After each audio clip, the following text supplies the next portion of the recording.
In this video, I'm gonna be showing you how to use filters and effects in Facebook Reels.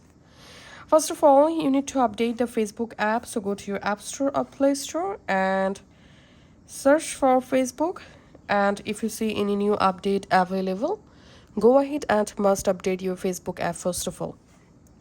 Now go to your Facebook app, and to create a new reel, just tap on this plus icon and select your reel.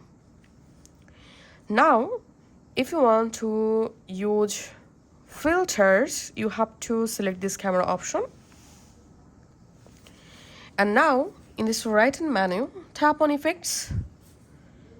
And here you get a bunch of different effects or filters. You can go ahead and select any of the filter or effect for your reel. So just go ahead and select any of the effect and then just record your reel video by pressing this record button. And if you want to upload a reel video from your gallery, just from here select the video. And now to add an effect or filter to the reel, just tap on effects.